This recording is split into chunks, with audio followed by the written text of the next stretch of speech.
Good evening, everybody. Michelle and I are going to be doing a little training session this evening on how to deal with rejection, because it's something that we just have to learn to do in this business. So we're going to go through a few top points and give some personal stories and hopefully give you some skills to take away that will help you in dealing with how to deal with rejection. I think the key thing to remember in this business is rejection is a part of the journey, and actually you're probably going to get more no's in this business than you are yeses. Certainly in the beginning it's going to be that sort of odds. I think I would say, it's 8, you're going to get out of 10 people, 8 or 9 of them are not going to be interested in the business. So you've got a high rate of people saying no to you.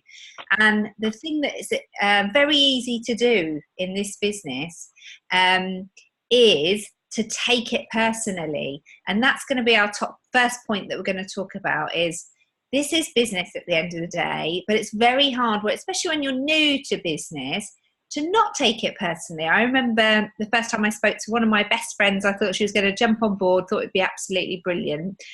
And she just thought I was completely nuts and I'd joined a cult or whatever.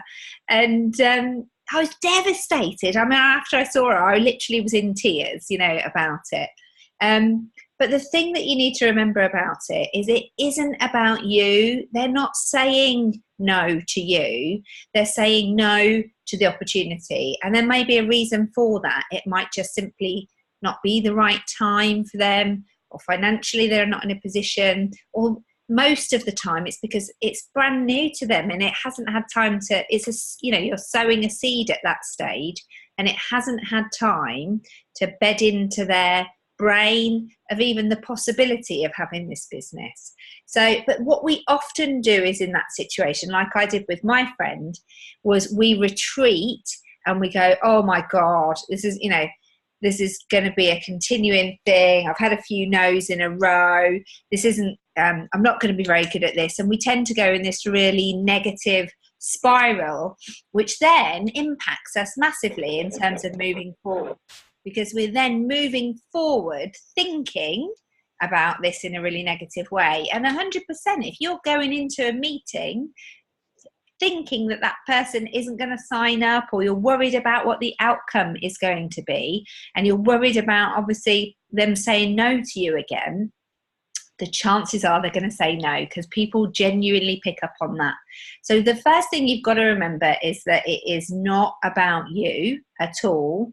It is about them, and more importantly is to actually look at it as a learning opportunity. So it may simply be that you were really nervous and you didn't get enough information across, or you did go in it with a negative mindset, or it could just simply be, it could just be their thing. If you do look at it and think you could have done something better, then that's a great learning opportunity.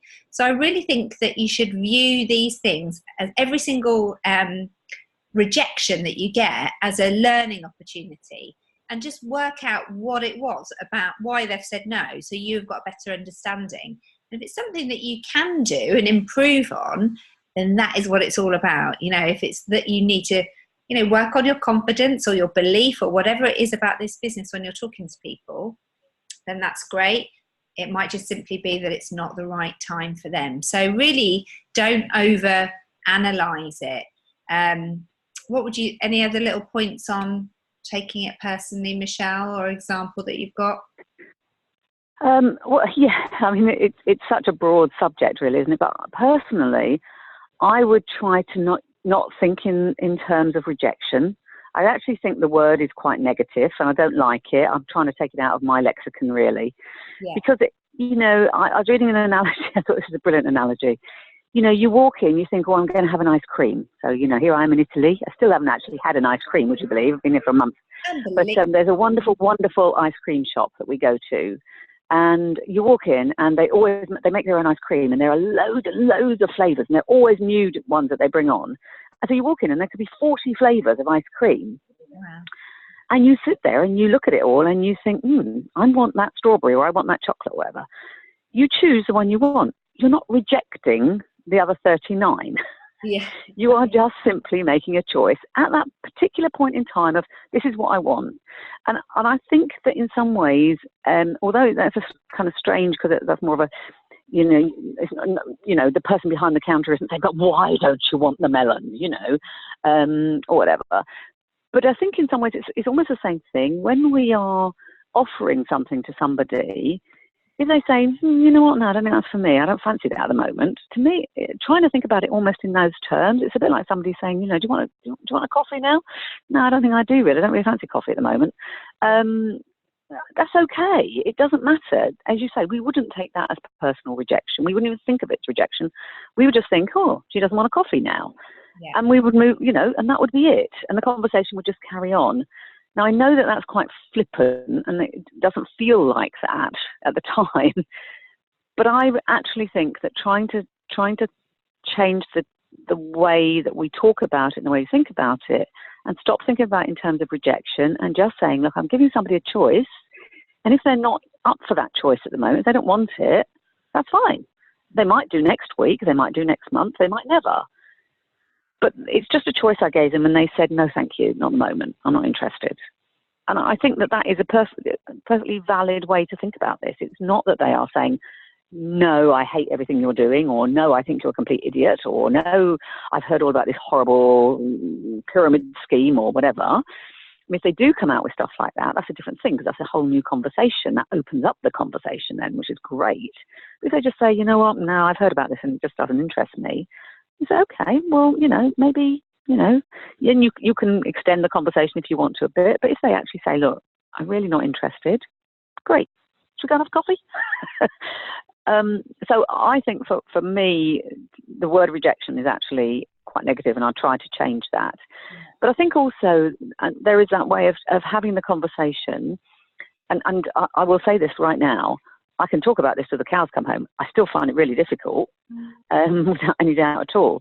But I think if we can change the conversation so that rather than it has to be a yes-no, a binary decision, you can actually just ask them a question that is an open question, rather than would you take a look at the business now, or would you ask a question that actually leads to a conversation rather than just a yes no, because it's quite difficult to go anywhere once somebody has given you a blank no. Yes.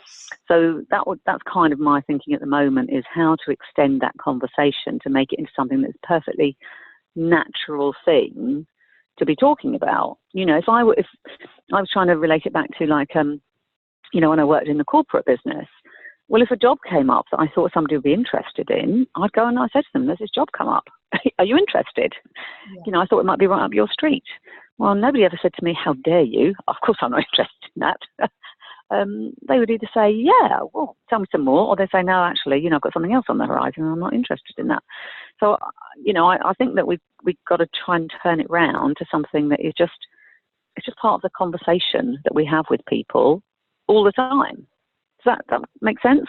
Yeah, absolutely. I think you're right. You need to extend the conversation. And I was very much guilty of this in the early days, of somebody saying no, and I would be out of there as quick as possible. Whereas really, it's a bit of an exploratory question. It sounds quite final, but actually it's like, oh, just tell me a bit about that. What is it? Have a conversation about it. What is it exactly that you don't like, just so I've got a better understanding, just so there's that's completely fine to do, but it's very difficult, especially in the beginning, to have that conversation.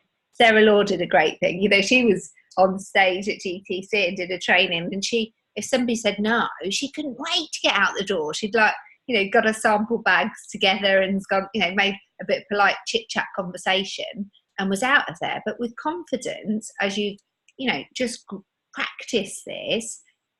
Well, she actually said, do you remember? She actually said, and she said, I went in there and I would just ask the question. And then, of course, they'd say no, because, I was complete absolute shit at it kind of thing. They'd just say no. And then I go, oh, thank God for that. And then now I can go. Yeah. So she actually said it was almost like it was a relief. Because I've done my ask and now I can just get out. I haven't got to do anything else. So it was a complete self-fulfilling prophecy. She went in expecting they were going to say no, and then was relieved when they did, so she could just scarper and go home and cry. And it was really interesting. I said, and I think that's probably not far from where a lot of us have been at times. You know, almost the relief of, well, you know, I've done the ask and now I can get out. Yeah. Rather than seeing it as an opportunity to find out more about that person and understand a bit more about them and what their thought process was saying no, because the chances are they're going to surprise you with the reason that they say no, and then that's just another conversation. So don't ever think that is the end point in a conversation. It might be for the time being, but then, to be honest, most people who I've spoke to about the business who have joined have said no at the beginning, and some of them have said no many times, and it's just a timing thing. It could be so much we worry so much about the outcome of something. I hear about it all the time when people don't do their follow-ups properly. You know, people have got products and they haven't followed up properly because they're overthinking what the outcome is going to be, because they're fearful, exactly like what Sarah said, of what they're actually going to say, rather than just having that conversation, listening carefully and seeing where the fit is, if there is a fit at all. And that only comes from practice and experience. You know, the best way to get over feeling rejected or dealing with the no's is actually to experience a few of them, because the first one's quite hard. The second one's, quite tough. But once you've had 10 or 20 or 30, it actually becomes easier. You naturally toughen up to it. You naturally build a resistance and a resilience to it, and an understanding that it's just part of the process. But it is the one thing that will take you out. Doubt will take you out. We hear that all the time in this business. You know, I've seen it loads of time happen with consultants. They're on an absolute, on fire, and they're doing really well, and they're about to go to complete their district, and a couple of people will say no, or they'll have a couple of negative experiences. Something will happen and it will stall them, and their mindset is shifted massively.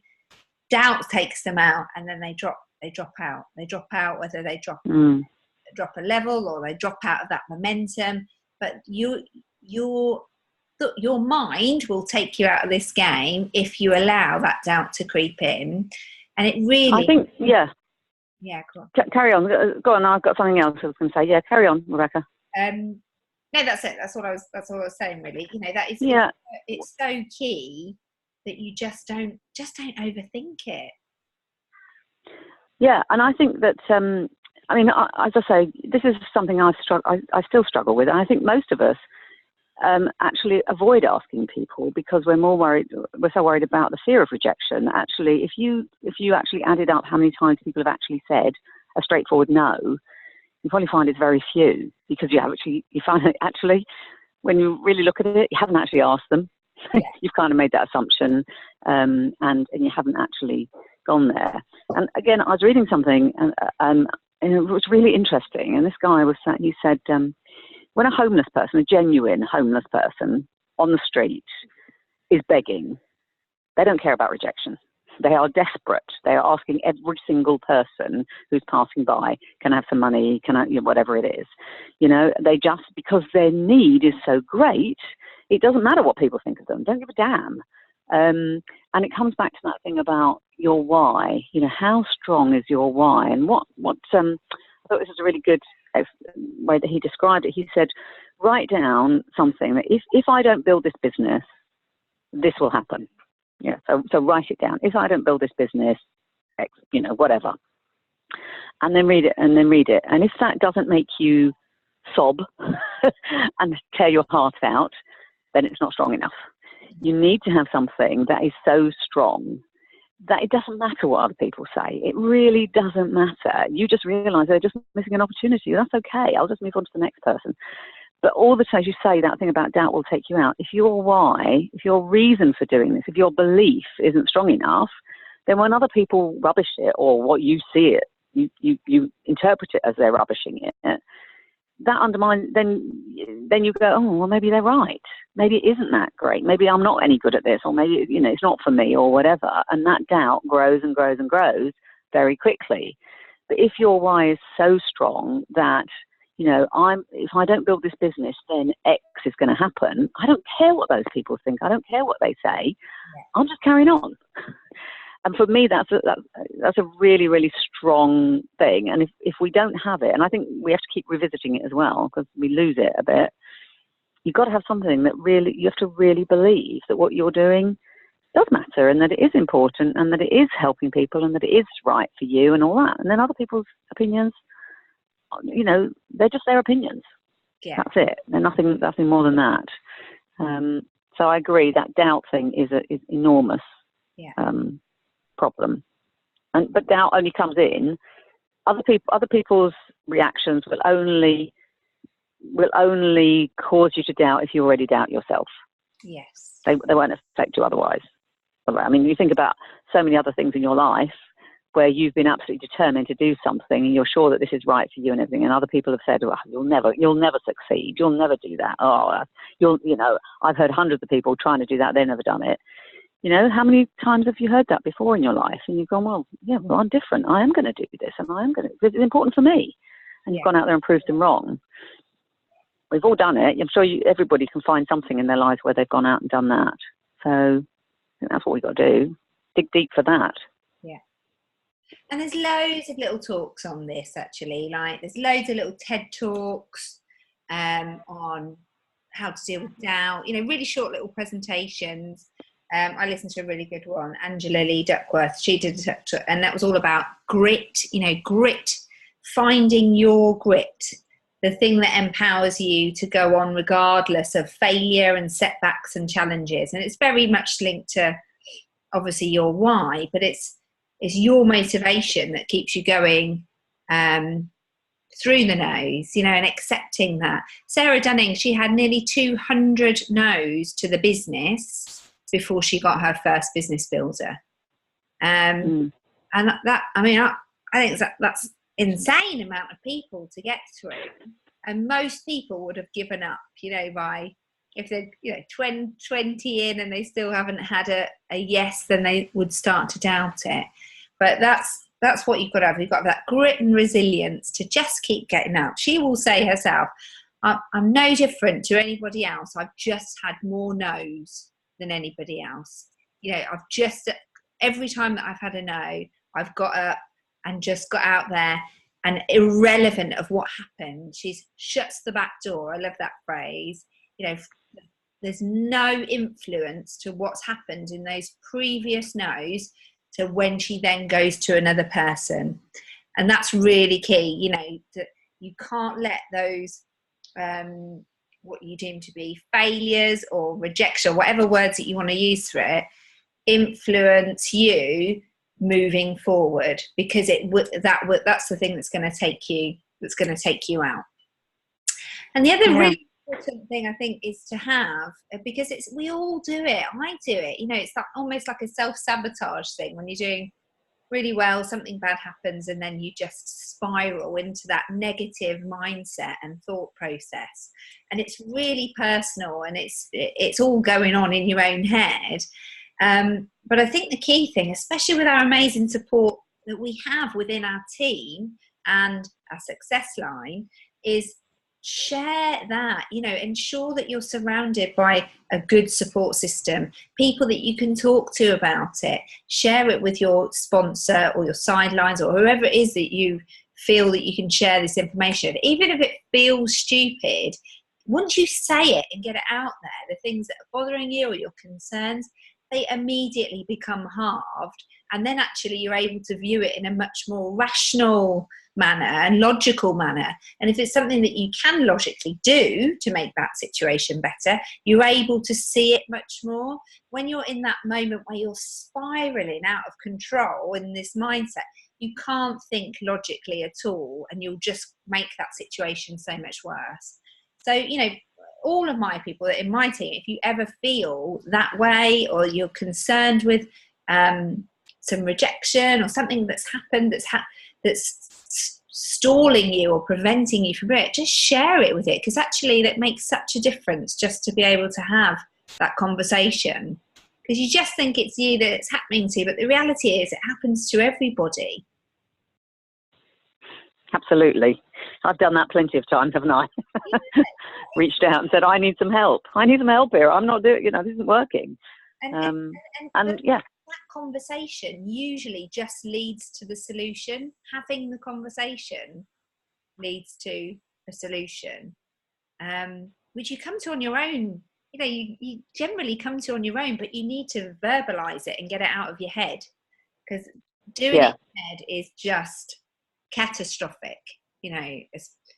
Spiraling out of control in your mind is so negative, and it will hold you up in your business, and it will stop you from reaching out to people, and it will stop you from sponsoring, and it will give you more no's, because it is compounded. If you go into, as I said before, if you go into a meeting thinking that they're going to say no, they will know that you think that by your language, your body language, the way you're interacting with them.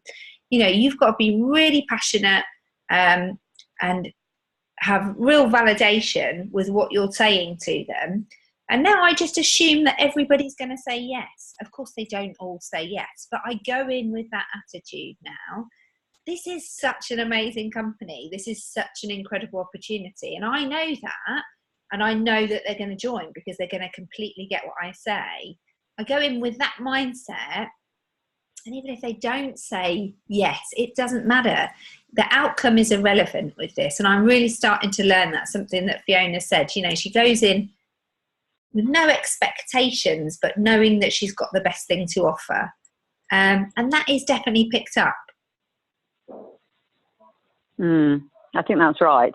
And I think if you can go in with those no worries about the outcome and just have an open conversation, rather than a yes/no kind of conversation, then you're onto a winner, because what you're doing is you're exploring. And I think if you think of it that way, that the two of you together, that conversation is an exploration rather than a binary yes/no decision, then I think it that opens it up and allows you to carry that conversation on. Yeah, 100%. And I think the other thing is also that thing about that, as Rebecca said right at the beginning, that no, just because somebody says, I'm really not interested, that's fine. They're not saying I don't want to be your friend anymore. They're just saying I'm really not interested. You say, okay, that's great. Maybe maybe I'll come back and have another chat with you in a few months' time. Would that be okay? Most people will say yes. Very few people go, I never ever want you to darken my door again with this. I never want to talk about it or whatever. Because you can just say, look, I don't know that much about it at the moment. I'm still relatively new. I'm learning more. So I'd love to come and, maybe have another chat about it in a few months' time to see what, get your feedback, whatever. Just something that allows you to keep those options open. Yeah, that's it. Exactly. That it is genuinely that they don't know enough in that situation to be able to make a decision. Most of the time. I mean, obviously there's times when it's other factors, but that's the majority. Most of the time, that's it. If you think that they would be really good at this business and you see them in your team, this has happened to me so many times. I can see them in my team, but they haven't got a clue about this business. They don't know anything about it. This is the first that they're hearing, so they just don't know enough. So I love that. The planting of seeds is what you need to be thinking about, and then watering those seeds and developing them. And it might take a week, a month, a year, or 4 years, or whatever it is. I love that analogy about the man who plants bamboo. He waters the ground for 5 years, every day for 5 years before anything comes out of the ground. And then as soon as it does come out of the ground, it grows like ridiculous speed. But there's nothing to show. It's all underneath the ground that's happening. All that work that he's doing every day, people just thinking he's mad, watering a field of nothing, is all just developing and nurturing those seeds. So just don't forget that. They're just little seeds that you're planting. Some will take, some won't. It's absolutely not a problem. But you've just got to remember to nurture them and not be afraid to go and speak to them again, because that 100% was the thing that I did wrong at the beginning. Was I took a no as a no, and I didn't ever then talk to them again in any way about Arbonne. Where that, you know, that was my downfall. I should have been telling them about all the amazing things that was going on in the business and what I was up to, even if it was just a conversation about keeping them aware and involved.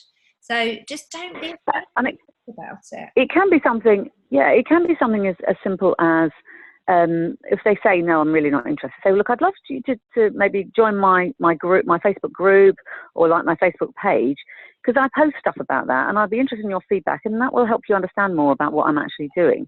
And I think as well, I really like what you just said, Rebecca, about, you know, you said, I can see them as a member of my team. And I think one of the skills that we can learn is to be able to paint a picture for other people. Yeah. Because the reality is you see them as a member of your team, but they don't. Yes. They don't see it at all, because they have no idea. They don't have any picture in their head. All that, you know, network marketing, they've got some kind of preconception about what it is. They have no idea what it would actually be like.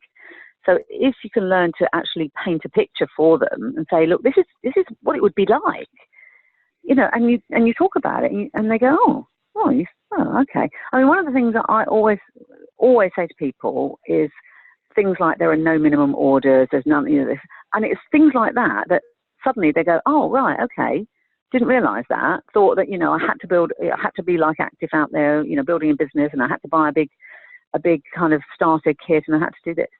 So I think if you can try and paint that picture for them of what it would be like. So, you know, if you did decide, and tomorrow you decided to join, this is what would happen. You know, this is what it would look like, and this is what it would cost you, and this is what it would be. And so even though before you'd even asked them if they would, or even if they've said, well, I'm really not interested yet, you can still paint that picture. You say, well, you know, if you did want to, this is what it would be like. Yeah. And that's why I think it would be great for us to work together. But, you know, I get it if you're really not interested at the moment. You know, we can always you know, re-explore this in a couple of months' time. But why don't you join my Facebook group and you'll get to know a little bit more about it? Just something simple like that, so that again, you're not walking away with a no. You're walking away with we're still keeping the conversation open. Yes. So yeah, I'm saying all these things as a like for me. Yeah. No. So that I learn. It's amazing how, as you're talking it through, you think, yeah, I should do that. That'd be a good idea. Yeah. I love that. No, I'm very conscious of our time, because I know that the next call starts tonight. So that was great, Michelle. Thank you so much for your insight on that as well. I just want to recap then the 7 points that we made. Again, this is going to be recorded, and I'll upload it in a second. So it's actually on the Nations of Nations page. So number 1, don't take it personally. Number 2, make it a learning opportunity and listen carefully to if there's anything you can learn from it. Number 3, make sure you've got a good support system around you, and share when you're feeling like this is affecting you in a negative way. Number 4, remember that rejection is not always permanent, and no is definitely not always a no. Number 5, I don't think we touched on this much, but just remember your victories. You know, if you are in a negative place and you're in a bit of a downward spiral, just remember all the good stuff and all the yeses and all the incredible people that you've been able to help, and the impact you've had on their hair and skin. And remember all those good things, which will just help you to feel better about those no's as they arise. Number 6, obviously find your grit. You know, really get your why down and find your resilience to keep doing with it. And number 7, the best way to get used to getting rejected is to get rejected. So just practice and accept it's part of the journey, and you will get stronger and stronger each time. You'll learn from it each time. And just keep those lines of communication open, because you just never know when their circumstances may change, and it's going to be a possibility for them too. So thank you so much, lovely. Enjoy Italy. Looks amazing. The pictures are looking amazing. And thank you. Yeah, lovely. And I'll catch up with you in a week as well. And all you guys have an amazing week, and I'll catch up with you soon. Okay. Bye, Sally. Right, everyone. Bye. Bye.